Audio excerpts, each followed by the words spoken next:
Papež Frančišek se je danes mudil na pastoralnem obisku v italijanskima mestoma Cesena in Bologna, ki ležita v deželi Emilija-Romagna. Že ob 7. uri zjutraj je s helikopterjem poletel iz Vatikana in uro pozneje pristal na hipodromu v Ceseni. Najprej se je na Ljudskem trgu srečal s prebivalci Cesene ter jim spregovoril o pomembni vlogi dobre politike, ki se ne pokorava individualnim ambicijam ali interesom posameznih skupin, ampak dela za dobro celotne skupnosti. Dobra politika namreč mora služiti javnemu dobremu.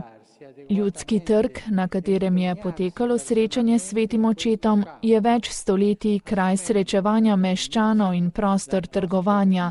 Zato si zasluži svoje ime Ljudski trg, torej javni prostor, kjer se sprejemajo za mesto pomembne odločitve in se izvajajo ekonomske in družbene iniciative.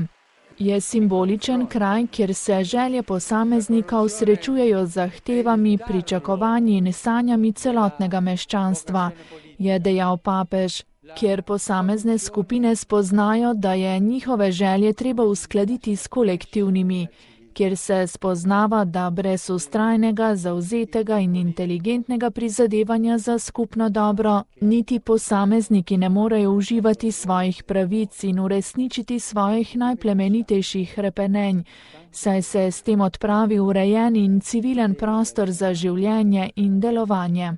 Središčno mesto trga nam torej sporoča, da je bistveno delati vsi skupaj za skupno dobro. Kot je poudaril papež, je ravno to osnova dobrega vodenja mesta, ki ga naredi lepega, zdravega in sprejemajočega. Mesto postane križišče iniciativ in motor trajnostnega in celostnega razvoja. Ta trg, tako kot vsi ostali italijanski trgi, opozarja, da je za življenje skupnosti pomembna dobra politika.